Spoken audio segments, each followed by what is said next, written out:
বন্ধুরা, আমার ভালোবাসা রান্না চ্যানেলে আপনাদের সবাইকে স্বাগত।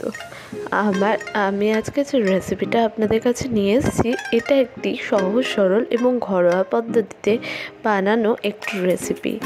আপনার বাড়িতে হঠাৎ করে কোনো আত্মীয় স্বজন চলে আসলে ইজিলি এই রেসিপিটি আপনি বানিয়ে নিতে পারবেন, কিংবা আপনার বাড়ির বাচ্চারা নতুন কিছু খাওয়ার জন্য বায়না করতে থাকলে এই রেসিপিটি সন্ধেবেলায় অনায়াসে বানিয়ে আপনি তাদের মন জয় করে নিতে পারবেন।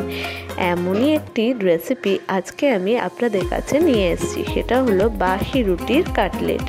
এর জন্য আগের দিনের রাত্রিরে আমি এখানে দুটো বাসি রুটি নিয়ে নিয়েছি, যে রুটি দুটো আমি মিক্সিতে ভালো করে গুঁড়ো করে নিচ্ছি। তো মিক্সিতে এটা ভালো করে গুঁড়ো করা হয়ে গেছে। এবার মিক্সি থেকে রুটির গুঁড়োটা ঢেলে নিয়ে ওর মধ্যে দিয়ে দিলাম পেঁয়াজ আর একটুখানি আদা, রসুন, লঙ্কা সমস্ত কিছুকে অল্প একটু জল দিয়ে পেস্ট করে নিচ্ছি। এখানে পরিমাণটা অল্প আছে, তাই সমস্ত কিছুকে একসাথে পেস্ট করে নিয়েছি। আপনি চাইলেন আলাদা আলাদাভাবেও পেস্ট করতে পারেন।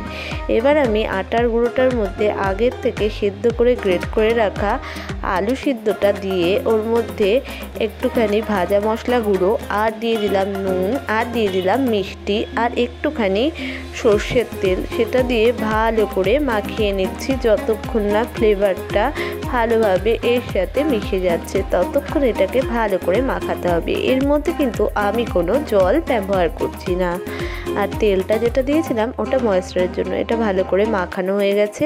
এবার আমি একটা বাটির মধ্যে 1/2 চামচ পরিমাণে অ্যারারুট আর 1 চামচ পরিমাণে ময়দা আর 1/2 চামচ নুন, 1/2 চামচ চিনি আর নিয়ে নিয়েছিলাম 1/2 চামচ পরিমাণে একটুখানি হলো গোলমরিচের গুঁড়া। সব কিছু দিয়ে ভালো করে নাড়িয়ে চাড়িয়ে মিশিয়ে নিয়ে অল্প অল্প জল দিয়ে এটা একটা ঘন ব্যাটার আমি তৈরি করে নিচ্ছি।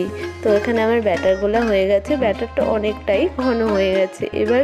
এবার হাতের মধ্যে আমি ভালো করে তেল মাখিয়ে নিয়েছি। নিয়ে এবার আমি ছোট ছোট আকারে কাটলেটগুলোকে মন্ড থেকে কেটে কেটে গড়ে নিচ্ছি। দেখুন, এখানে আপনি আপনার শেপ অনুযায়ী দিয়ে নেবেন। এখানে আমার কাটলেট গড়াটা হয়ে গেছে কথা বলতে বলতে।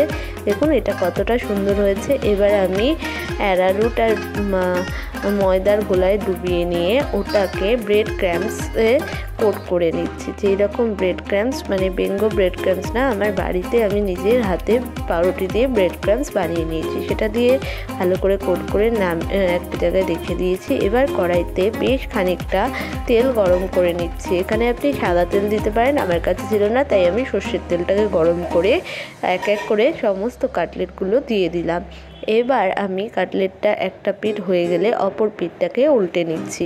এইভাবে দুটো পিঠ গোল্ডেন ফ্রাই করে ভেজে নিয়ে আপনাদের কাছে ফেরত আসছি। তো এখানে আমার কাটলেটের দুটো পিঠই ফ্রাই করা হয়ে গেছে। এবার আমি এক এক করে এগুলোকে সার্ভ করে নিচ্ছি। তো তৈরি হয়ে গেছে আমাদের আজকের রেসিপি, সেটা হলো বাসি রুটির কাটলেট। এবার আমি এটাকে টেস্ট করে দেখব এটা ঠিক কেমন হয়েছে। এটা জাস্ট এতটাই মুচমুচে হয়েছে যে বোঝাই যাচ্ছে না এটা কোনো বাসি রুটি দিয়ে তৈরি জিনিস। এই রকমই ভালো ভালো রেসিপি দেখতে অবশ্যই আমাদের চ্যানেলটাকে সাবস্ক্রাইব করে পাশে থাকা বেল আইকনটাকে প্রেস করে দেবেন।